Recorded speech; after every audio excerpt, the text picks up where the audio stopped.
are you all my personal dreams? Okay, so it says that I'm actually live. So you're welcome to today's stream wherever you are. Welcome to today's stream. I pray today's stream does not end up like yesterday, where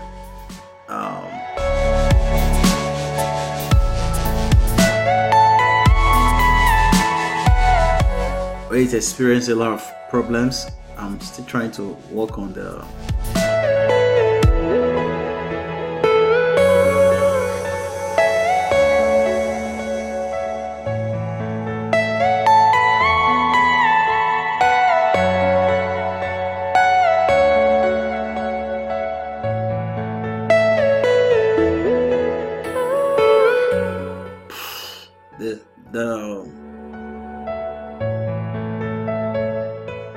live stream is having some problems, like poor output,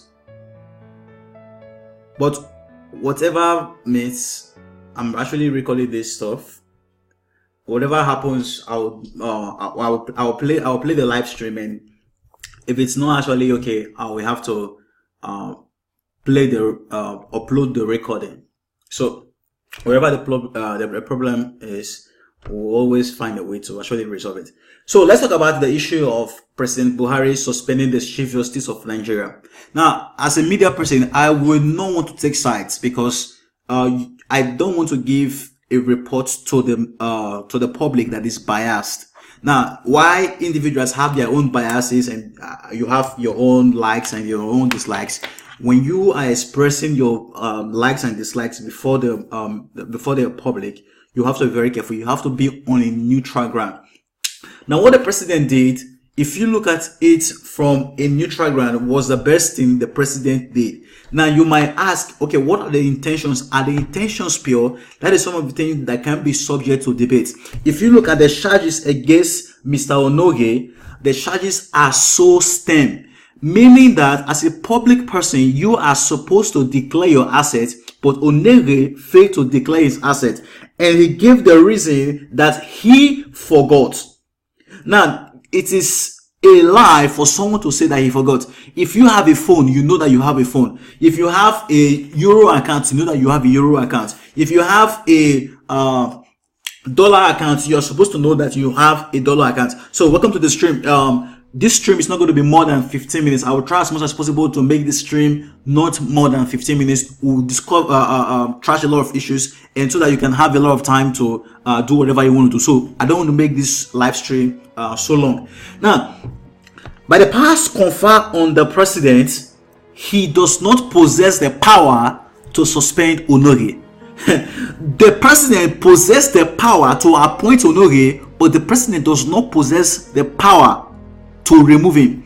Now, that is what we call nomination. The president may nominate and submit the name of a person to the Senate, but the president lacks the power to remove. That is when Obansajo accused the president of running a mutiny, running a Abacha-like government, running a dictatorship. People we are actually talking about. Though I have my own issues saying that the reason why Obansajo may be making such claims are questionable. It is actually true that Buhari's government, the claims are actually true. Buhari lacks the power, lacks the jurisdiction. That is all in government. When you study government, they talk about the separation of powers. The separation of powers, the tiers of power, it's not just there so that we can learn it in government and have A1 in government. It clearly defines the powers, the boundaries of the powers that each arm of government possess. The highest power that Buhari has is to nominate the minister or to nominate the chief judge. Buhari has no power to appoint a chief judge, and Buhari has no power to dismiss a chief judge. And as you can see, there is a very big problem when it comes to this stuff. Another thing again, where Buhari got it wrong was how fast was the case against Onnoghen. Onnoghen's case was submitted on the 7th. The next day, the case is so fast. Now, if I applaud the way that Buhari government delivered justice, I wish Ganduje, I wish Oshomole, Rotimi, Akpabio, Oshikalu, Fayose, Obansajo, and all these people, if they could prosecute that case so fast, Nigeria would be a good place. So that is one of the things that you have to look at. So if Buhari suspended him, what he did was right, but Buhari lacks the power to suspend him. The law says that 2/3 of the Senate are the one that can remove Onnoghen, not even the CCT. But fortunately, we have a country where there is dictatorship, and then the man behaves like he does not hear. He behaves like he does not know what is going on, and he's doing whatever he likes. We will revisit this issue extensively. I think I'm going to organize a live stream to just address this issue head on without addressing other issues.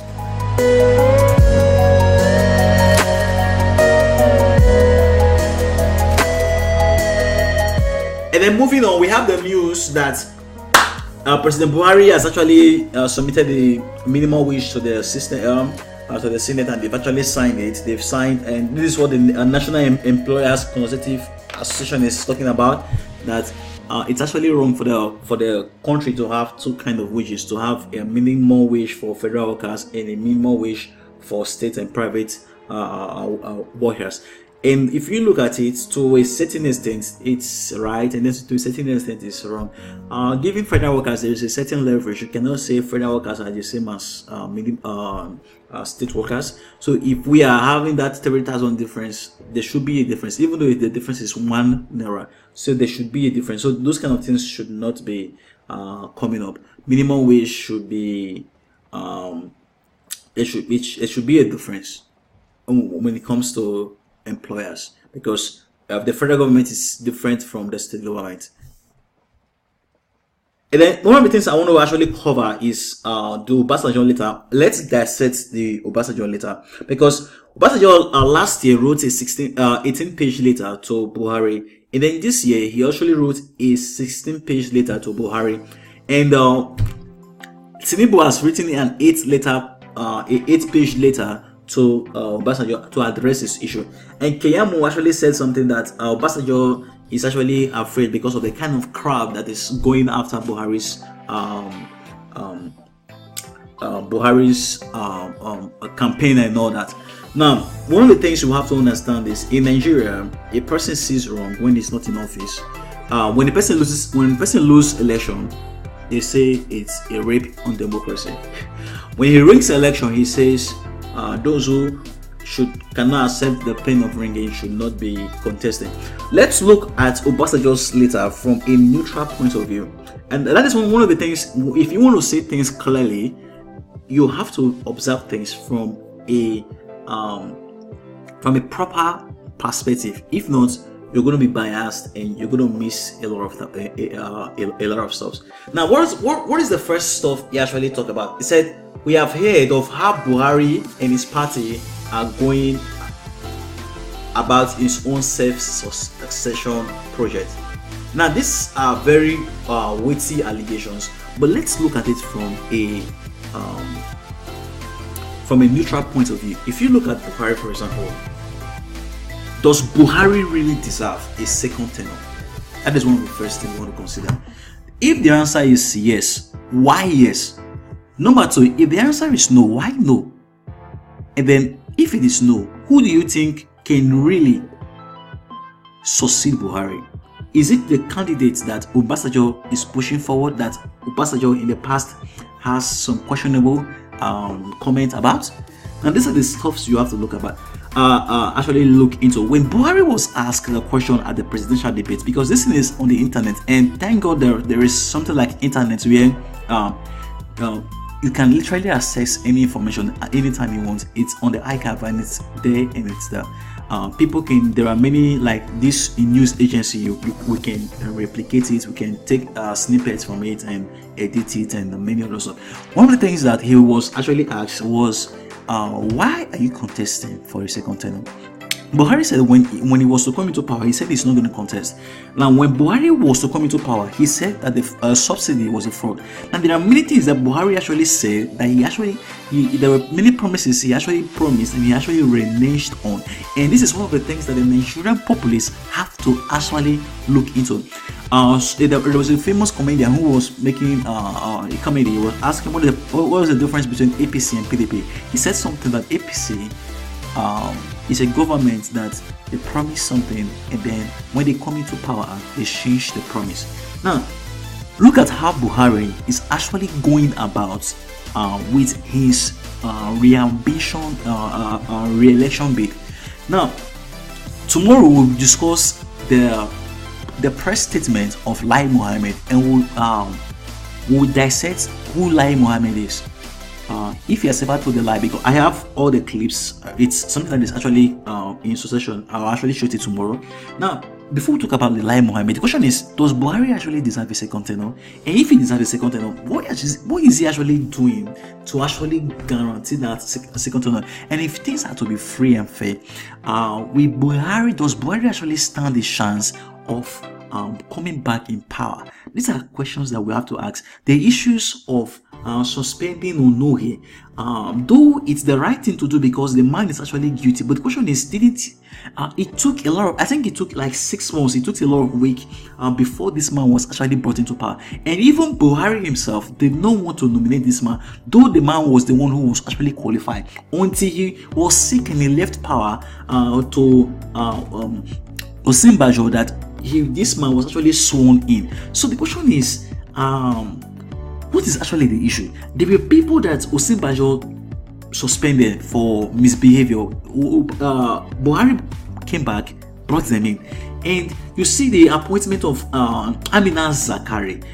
You see the disbandment of FSAS, and then FSAS now coming back, and you see the way the police has been positioned. You see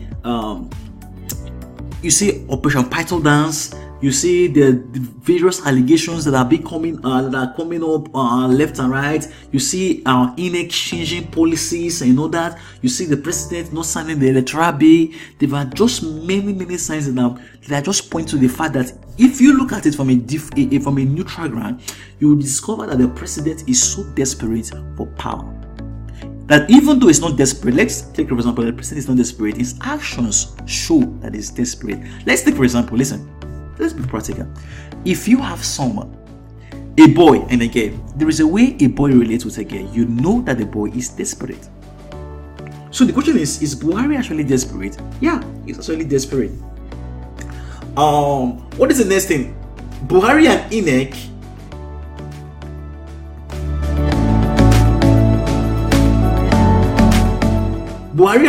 have started recruiting coalition officers who are already awarding results based on their projects to actualize the perpetuation agenda in which people will not matter and the vote will not count. So what's actually saying that there's actually recruiting a lot of people.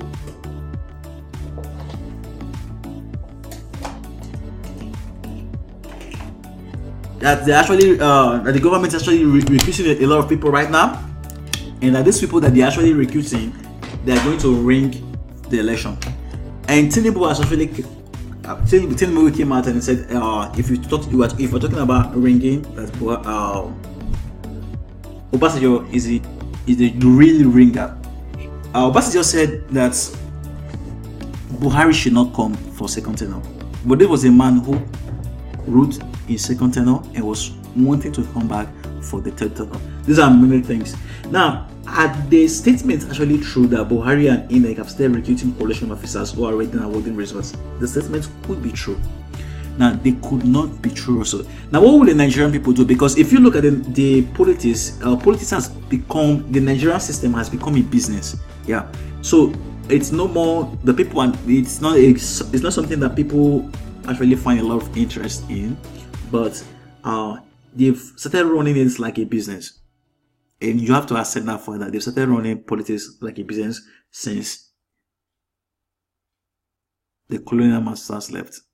So when you see Buhari and Obansajo trading wars and all that, it's a very, very big thing. And if you look at the, I've already spent more than 15 minutes. Sorry about that. We just have some few minutes to go. You know that. You look critically and see that there is something wrong with the government. What is the next, the stuff, the third stuff in the bill? Sorry, in the letter that he actually wrote.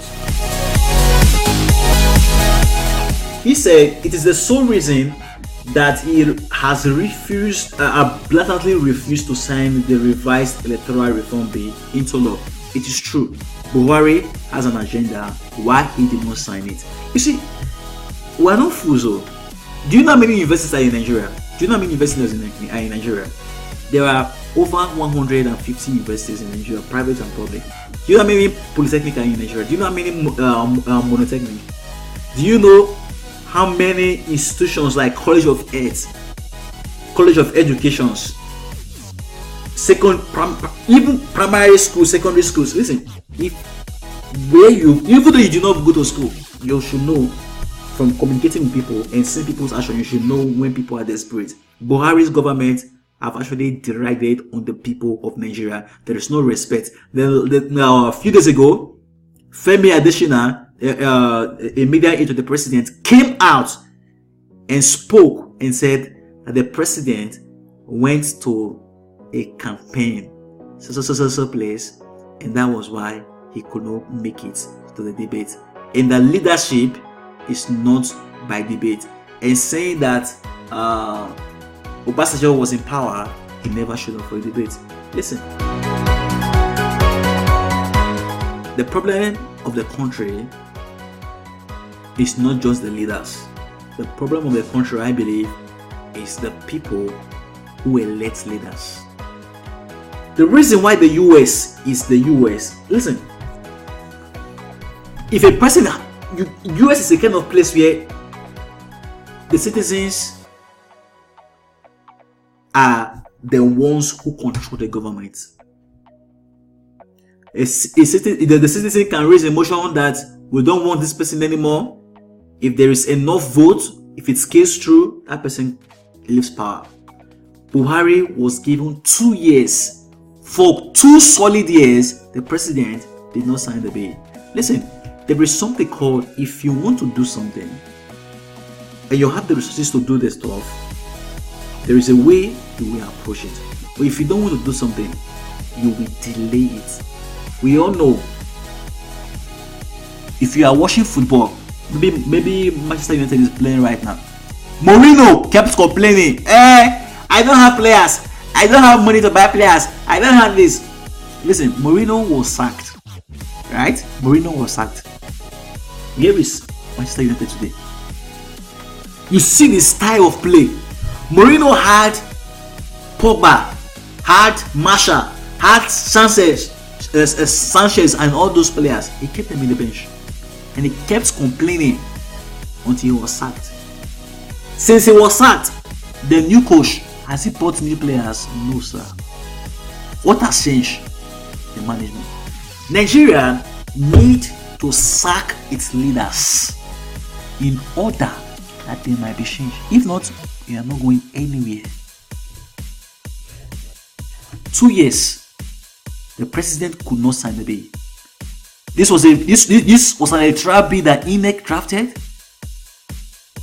in unison with the Attorney General.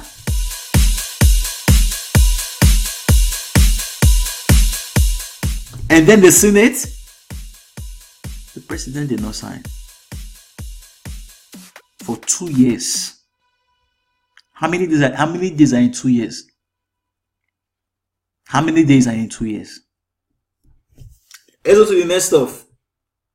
The current plan is to unleash violence unimaginable proportion in high voting population areas across the country to precipitate rerun elections, and where he will be returned duly elected after concentration of security forces, as it happened in Osun State. Are the allegations true? Yeah. You see the positioning of these military people. Let's search the internet today and let's type Boko Haram. There is no day that passes now that Boko Haram is not killing people, burning down villages. I know that. Where are the military men? We don't see them. The military men are in. They're actually doing whatever they want to do. Right?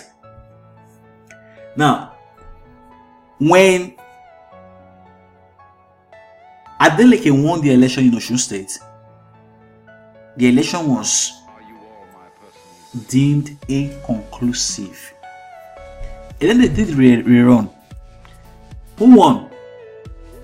APC person. The Ekiti election, how did they do it? Is Buhari desperate? It does not show from his face. He's desperate. Listen, Obansajo is a military old soldier. Take him off. Buhari is a military old soldier. Take him off. We want a new leader.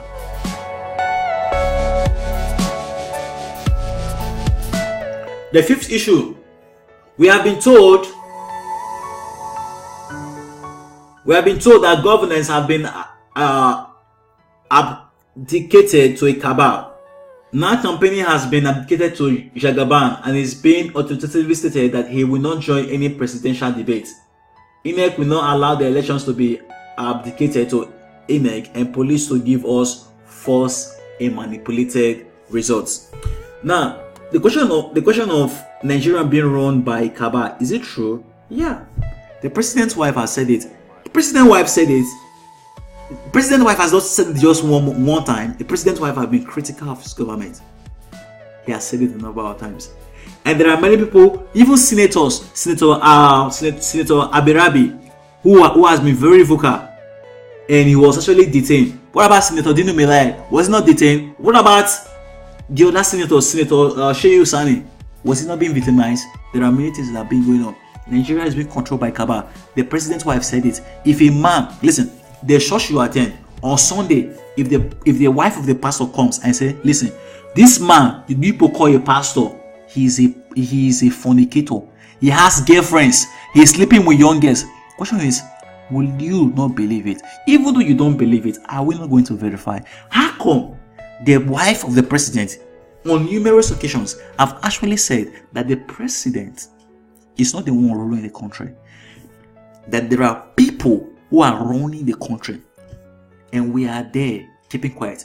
Was it not Buba Galadima who said he was among those who actually formed the APC? That their goal was to create a very a government that would be for the masses. But later, there were people who came into the party who do not know about APC ideology and all that, who have hijacked the party affairs. Buba Galadima has left. Are we doing anything? Nigeria is a country where we keep raising issues and we don't treat issues. Nigeria is a country where we rather pluck leaves than uproot the roots. Number 6, we are monitoring them, APC and INEC, and we call on all Democrats across the world to keep an eye on the unfolding anti-democratic agenda of President Muhammadu Buhari. Everybody is watching. Everybody knows that APC will ring the election. APC knows that they will ring the election. PDP know that APC will ring the election.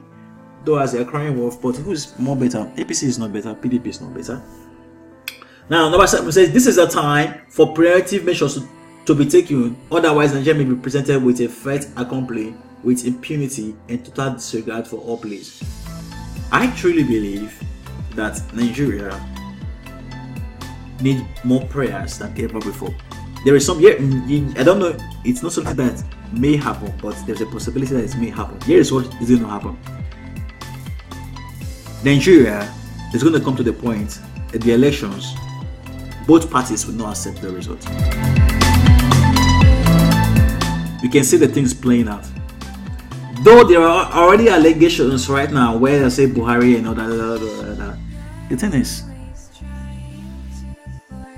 the constitution will be suspended. I believe that in Nigeria. I don't know. Let me not, as a media person, let me not speak. But I believe the country is going to come to such a point that the constitution might be suspended and even the military governor, the democratic governors, we have to give way to military. Just like in the days of Abacha, everything will be suspended, the court will be suspended, the constitution will be suspended, rule of law will be suspended, and they're going to give reasons. Buhari government has always given reasons why they do things and why they don't do things. And I pray that even as these people who are power hungry go about their agenda, the poor masses who is looking for bread will not be the one who will be the victim of the greed of these people. Say Buhari is putting into practices the lessons he learned from Abacha. Is that true? Yeah, Buhari is running the government with impunity. Is Obansajo different? No. Obansajo is a kettle, Buhari is a kettle. Number 9. I have been threatened with arrest and extermination, but I will not succumb to intimidation and threat. Yeah, he could be. Number 10, I challenge Buhari and all criminals around him to set up a probe on the same allegations that I will face such probe in public. But I know that these criminals cannot stand a police inquiry, let alone clinical probe on the past public offices they had. Where Obansajo has a lot of questions. Where is the $16 billion that was spent on power? Obansajo has some stuff. Number 11 says, I personally commend the president for yielding to popular outcry to let former Inspector General of Police to go when it's due and had the track record and history of being assigned to ring elections. Well, it could be true. Number 12 is Nigerians are being intimidated and threatened by this administration. Must trust in God and stand firm. Tough times do not last forever, but tough people invariably survive through tough times. This is a tough time for almost all Nigerians in different respects, but the people shall triumph. Number 13 says Boko Haram is stronger today militarily than they have ever been. Boko Haram has always been empowered by the Nigerian government. Boko Haram has always been empowered by the Nigerian government. These are very big claims. So it means that Boko Haram came in 2009, right? Obansajo left power in 2007. And Obansajo has been in support of Jonathan and all that. Yeah, Boko Haram has been stronger today than ever before. And there is even report that ISIS now have a hand, that the Boko Haram in Nigeria is not so. I used to think that this thing called Boko Haram is a thing that was just consigned to Afghanistan and Iran and Pakistan, all these countries. I never knew that it will one day be in my country. It's so pathetic, my friends, that Nigeria is among the countries that is so unsafe for the world, the poverty capital of the world, the most corrupt place in the world. Nigeria does not have natural disasters. The only disasters we have are the leaders. Is Obansajo better? No. Is Buhari better? No. Buhari has intimidated and harassed the private sector, attacked the National Assembly, and now constitutionally and recklessly attacked and intimidated the judiciary to cow them to submission. Is it true? Yeah. But did that actually happen in Obansajo regime? Yeah. I told you, in Nigeria, until there is the difference, until we learn to confront the separation of powers, then we're not going anywhere. Buhari's scheme bears eloquent testimony to this rule, similar to Abacha, whom he praised to high heavens, and as an arch supporter and beneficiary from Buhari, he has seen nothing wrong done by him. Yeah.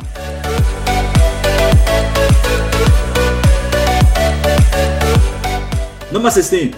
Buhari's X-Men are working around the clock in Kanho with security and election officers to perfect their plan by computing results right from the world to local government, state and national levels to allot him what will look like a landslide victory, irrespective of the true situation for a candidate who might have carried out by proxy presidential debates and campaigns. Buhari failed at the presidential debate.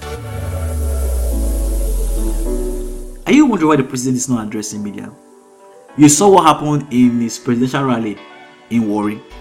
Is it Warri or Edo State? When he was being told what to say, president being told what to say.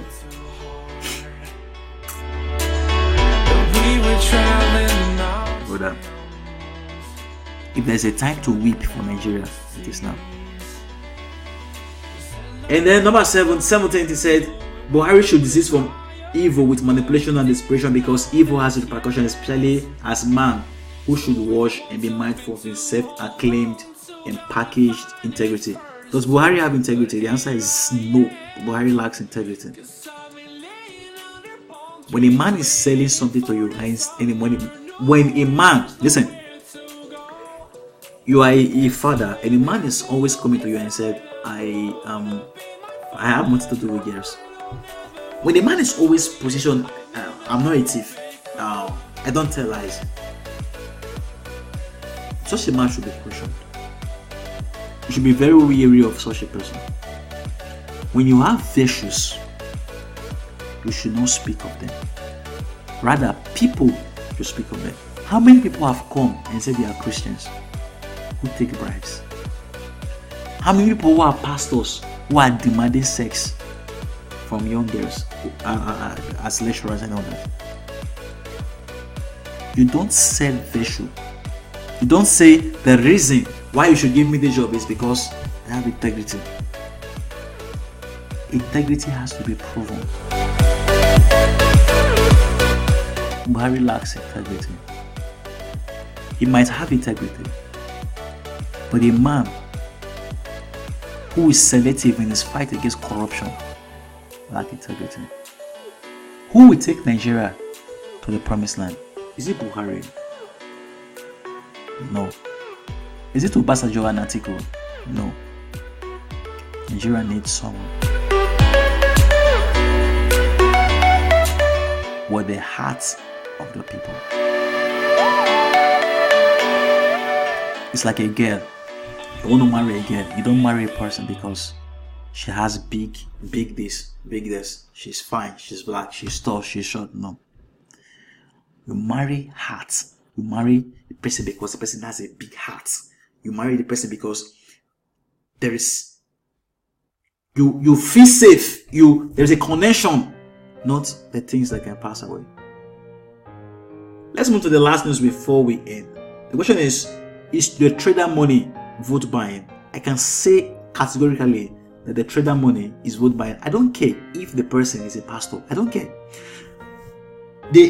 When people are actually attacking this stuff, like the fruits and others, let's look critically.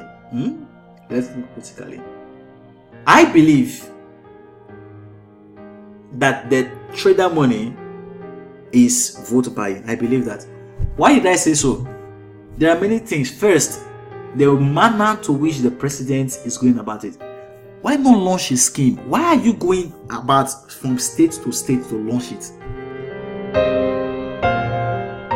So the office of a vice president does not have weightier matters to attend to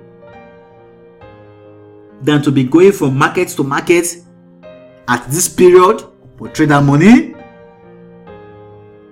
We'll talk about this issue later. Guys, I'm going to end today's live stream. Tomorrow I hope to see you in tomorrow's live stream. Bye for now. If you've not subscribed, please subscribe.